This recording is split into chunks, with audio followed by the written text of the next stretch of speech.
Dooby doo. Okay, so I'm not really sure how to phrase today's video because it might really shake some people up. They might not like what they're hearing. Um, so I have spoken before about not being a victim. Um, I don't think I'm a victim of my circumstances. I think that I went through something and I learned from it, and I was able to apply what I learned to myself and better myself as a human being and recognize those things in myself and other people so that situation doesn't happen again. And I have said before, I don't like videos where someone is doing narcissistic, they're talking to you about narcissism, and they blame one person and the other person is just this helpless victim and it was all somebody else's fault. Like, I don't like those types of things because to me it gives you an excuse to sit in your victimhood and not do anything about it, not look at your own accountability, blah blah blah blah blah. That's just how I feel about it. Other people swear by, like Dr. Romney, Joe Dispenza, and they've been great for them, and I'm happy that they worked for them. It's just not it's just not my thing. I'd rather say, okay, how did I participate in this? Because I can control these things. Like, I can control myself and I can control how I respond to what's happening around me. How do I respond? How do I react? Am I having an immediate emotional reaction that's going to fuck up the rest of my day? Or can I take a minute and go, wait, wait, so that's just my opinion on it. But I digress. I am digressing a lot because today's video is about victims, but it's about it in a different kind of way. So, as you have noticed on social media, the whole thing about being offended has become really big nowadays. Like, everybody gets offended over all different kinds of stuff, and their stuff is important, and it's more important than whatever this person's stuff is, and you didn't recognize it, and so you must be this, and you must be that, and I'm like, holy shit. Like, you never know what's safe to say because when people get offended and they label you as, like, I don't know, as transphobic or racist.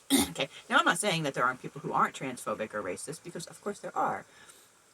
I'm just using those as ready examples of people who like to put themselves in victim mode and stay there, because then everybody else is always the bad guy. They're the victim. They don't have to do any work. Okay? Now, again, I'm not saying that there aren't victims out there, because of course there are.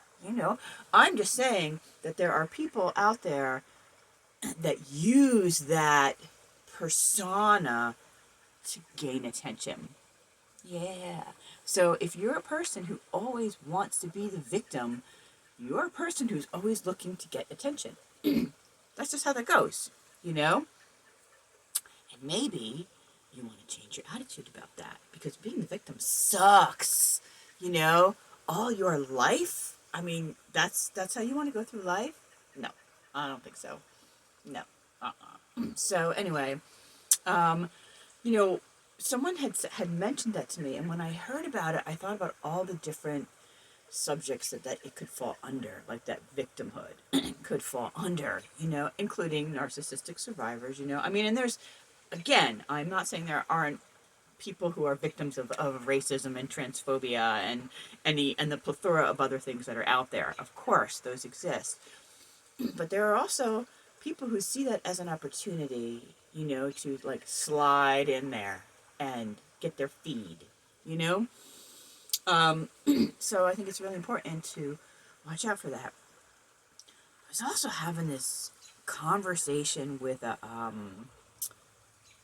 bouncer, and he was a bouncer for music festivals. He was considerably younger than me. He was a bouncer for music festivals. He's worked a lot of music festivals. And I asked him, I'm like, what do you run into the most? Like, who do you got to throw out the most? So I was expecting him to say, like, intoxicated people, because I know he's had to apply Narcan a few times. So that's what I expected. No.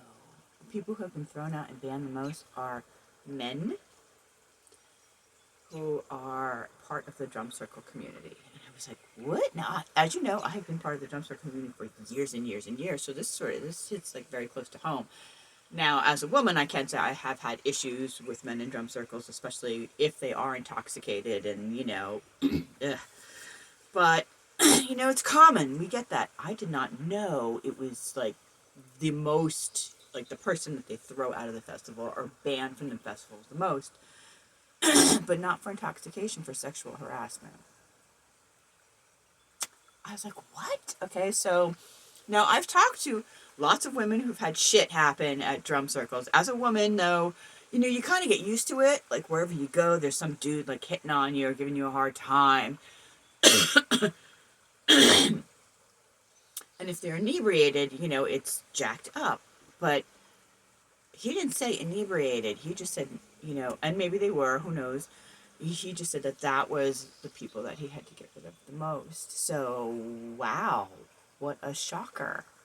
Yeah, like there are all types of, masks and personas that people wear. And, and we wear them when we go to work. Everybody does it. Everybody does it. You're going to meet in-laws or whatever, But I guess, I don't know. I was going to say intent matters, but maybe it doesn't. Maybe it doesn't. Like, what if you do things out of habit, like out of psychological habit, and you're not aware of it? I think, maybe the intent is subconscious. It doesn't excuse it, but I'm saying that I think there's just many different types of ways that people can manipulate one another. Just so many. Look at our government, and look at us. So, yeah. Anyway, so I got off the track here, but my point was that being a victim is bullshit. Get off your fucking ass and make it happen and stop blaming other people. It doesn't mean that sometimes other people don't suck, because they absolutely do. But fuck them. See you later.